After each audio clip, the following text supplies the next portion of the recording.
Neemuch today में आपका स्वागत है। नीमच में जमीनों के बड़े बड़े खेल चल रहे हैं। फर्जी रजिस्ट्री हो जाती है, फर्जी क्रेता सामने आ जाता है और करोड़ों की जमीन बिक जाती है। असल में जो मालिक होता है उसे पता ही नहीं चलता कि उसका खेत कब बिक गया। ऐसे ही एक बड़े मामले का खुलासा किया नीमच के एसपी अंकित कुमार जायसवाल ने और एक पूरे के पूरे सिंडिकेट का पर्दाफाश करते हुए 7 लोगों को गिरफ्तार किया है। और उसमें नीमच के नामी वे दलाल सामने आए जो कि जमीनों की फर्जी रजिस्ट्रियां कराते थे, जिनमें मुकेश नायक, पप्पू अजमेरा और परसराम ग्वाला, ये 3 बड़े जमीनों के दलाल थे जिन्होंने फर्जी रजिस्ट्री कराकर लोगों की जमीनें बिकवाई और पुलिस की अब सलाखों के पीछे पहुंच चुके हैं।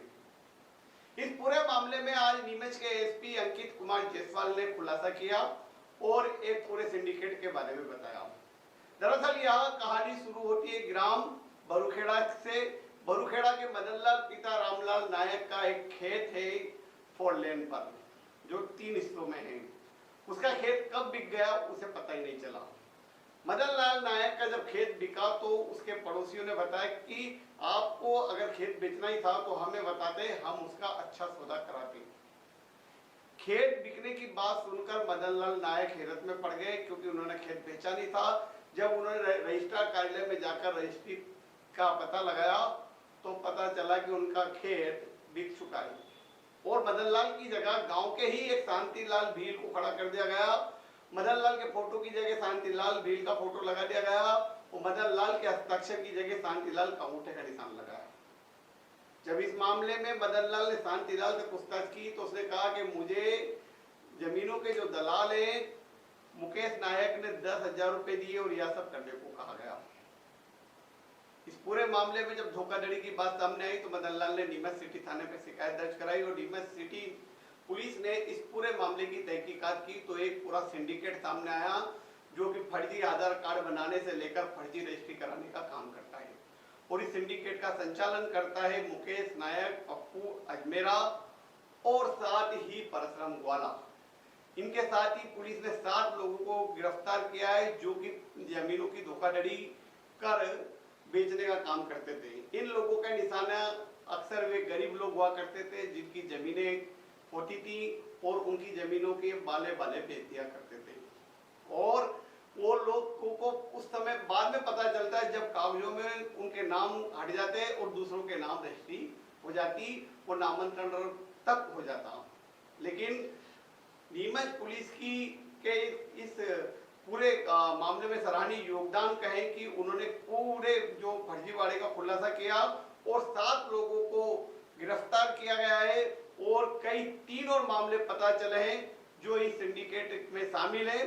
और यह नीमच पुलिस की बड़ी सफलता है जिसमें नीमच सिटी टीआई उमेश यादव ने एक अहम योगदान निभाया। उनकी पूरी टीम लगी रही और इस पूरे मामले का खुलासा किया। नीमच पुलिस कप्तान ने इस सराहनीय कार्य के लिए पुलिस टीम की पीठ थपथपाई, साथ ही इस पूरे मामले का बड़ा खुलासा किया। देखते रहे नीमच टुडे। मामला था किस प्रकार की सफलता? ये नीमच सिटी थाना क्षेत्र का मामला था जिसमें आवेदक जो हमारे पास आया हुआ था जिसकी ज़मीन को एक गिरोह ने फर्जी दस्तावेज और फर्जी आवेदक खड़ा करके बेच दिया था, जिसको हम लोगों ने जांच उपरांत इसमें एफआईआर दर्ज करी और 7 आरोपी इसमें अरेस्ट किए हैं जो एक गिरोह के रूप में काम करते थे। इनके द्वारा अन्य लोगों को आवेदक बनाकर ज़मीन के सामने खड़ा करके क्रेता से मिलवाया जाता था, उनके साथ सौदेबाजी की जाती थी, उनसे उसके ब्याह पर पैसे लिए जाते थे, फिर उसी व्यक्ति को रजिस्ट्रार कार्यालय ले जाकर उसकी तरफ से रजिस्ट्री करा दी जाती थी और आवेदक की ज़मीन को बेच दिया जाता था। इस प्रकार के पूरा घटनाक्रम सामने आया और इसमें आरोपी को हम लोगों ने अरेस्ट किया है और इसमें हमारे पास 7 जो आरोपी हैं उनमें से जो आरोपी हैं वो पूर्व में उनके इसी प्रकार के धोखाधड़ी के रिकॉर्ड्स हैं कि पहले भी इसी प्रकार की ज़मीन फिरोख्त इन लोगों ने धोखाधड़ी करके बेची है। और इसमें जो हमारे पास 3 आवेदन और आए हुए हैं इन्हीं से संबंधित, जिसमें इन लोगों ने एग्रीमेंट्स कर रखे हैं लोगों की ज़मीन के, तो उसको भी हम लोगों ने जांच में लिया हुआ है। तो ऐसे फर्जी वाले और भी होंगे, आम लोगों से क्या अपील करना चाहिए? मैं आम लोगों से अपील करना चाहूँगा, चाहे वो क्रेतागण हो चाहे विक्रेतागण हो, कि एक बार पूरी तरीके से उसको वेरिफिकेशन करें कि जो भी व्यक्ति जिसकी वो ज़मीन लेने जा रहे हैं वो ओरिजिनल ओनर है कि नहीं है। उसके वेयर अबाउट्स के बारे में पता करें, जैसे कि वो कहाँ रह रहा है, और उसके नाम पूरा, उसकी बैंक डिटेल्स। जैसे इस हमारे वाले केस में इन्होंने उसी के नाम से मिलते जुलते, जैसा जो आवेदक है उसी की नाम राशि के एक दूसरे व्यक्ति को खड़ा करके उसके बैंक अकाउंट को यूज़ किया राशि लेने के लिए। तो इस प्रकार से ये लोग क्रेतागढ़ों के साथ भी धोखाधड़ी करते थे। तो ये इस चीज़ का भी ध्यान रखें कि जो अकाउंट्स वो लोग यूज़ कर रहे हैं वो किस नाम से है, और उसमें जो पूरा नाम बल्दियत एक एक चीज़ को चेक करें, एड्रेस को चेक करें। तो कई चीज़ों में जागरूकता रखने की ज़रूरत है, और जब भी रजिस्ट्रार कार्यालय वगैरह कहीं पर भी ये कार्रवाइयाँ होती हैं तो वहाँ पर भी जागरूकता रखें। सर, इस केसेस में भूमि की आकलन जो किया गया 1 से सवा करोड़ रुपये किया गया, 50 लाख में सौदा हुआ था, कहीं के क्रेता और रजिस्ट्रार ऑफिस की भूमिका को लेकर पुलिस क्या इन्वेस्टिगेशन कर रही है और क्या रहेगा सर? इसमें क्रेता और जो रजिस्ट्रार कार्यालय है अभी सभी को नोटिस दिए हुए हैं, जिसमें हम लोग उनसे पूछताछ कर रहे हैं कि रजिस्ट्रार कार्यालय में क्या क्या जानकारियाँ और क्या क्या दस्तावेजों को चेक किया गया था रजिस्ट्री कराने से पहले। कितने आरोपी गिरफ्तार हो चुके हैं? अभी तक 7 आरोपी गिरफ्तार हैं इसमें।